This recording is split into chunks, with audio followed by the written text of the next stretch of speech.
I'm Stan Harris, President and CEO of the Louisiana Restaurant Association. I'd like to update you on recent elections in New Orleans and what's coming up on the legislative front. On October 11th, New Orleans voters made their voices heard. Council member at large Helena Marino was elected mayor, and the two city council at-large seats went to J.P. Morrell, an incumbent, re-elected with 66% of the vote, and current state representative Matthew Willard, who received 59%. In the district seats, Leslie Harris, Freddie King, and Eugene Green also retained their seats. The races for Districts A and E are headed for runoffs on November 15th.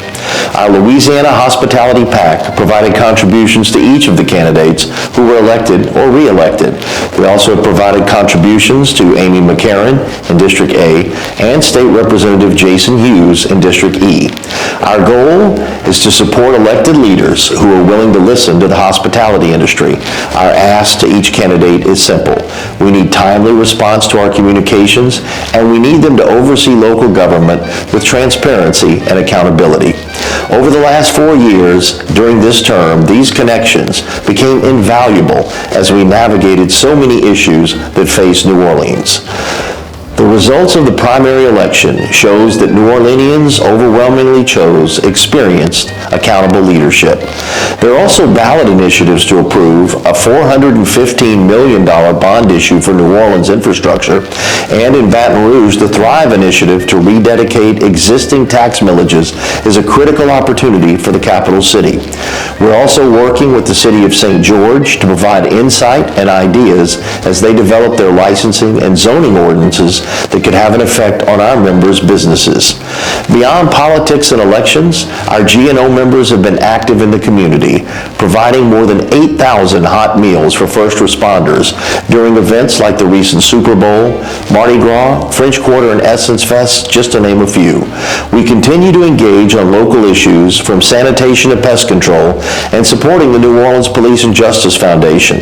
Looking ahead, Governor Jeff Landry has called a 3-week special session starting October 23rd to address election plans for the 2026 midterm elections, including deadlines and potential redistricting in advance of a pending U.S. Supreme Court decision that could impact the application of the Voting Rights Act. The LRA will be monitoring these developments closely to ensure our industry's voice is heard and share outcomes once they're determined. In Washington, D.C., the non-essential elements of the federal government remain closed. This impacts all federal agencies that might have satellite operations in Louisiana as well. Congress and the Senate have not passed the budget bills for the next fiscal year, which began on October 1st. The Republican leadership proposed a clean continuing resolution, holding spending at current levels for a short period of time to negotiate the differences between the parties or pass the primary spending bills. Another issue is the proposed extension of COVID-related tax credits to reduce Affordable Care Act premiums for lower-income workers. They were set to expire in 2023, but were extended until the end of 2025. We're proud to support strong elected leadership across our state and will continue advocating for the hospitality industry every step of the way. If you know of an issue of concern to our industry in your community, please contact our advocacy or communications team at the LRA office in Metairie.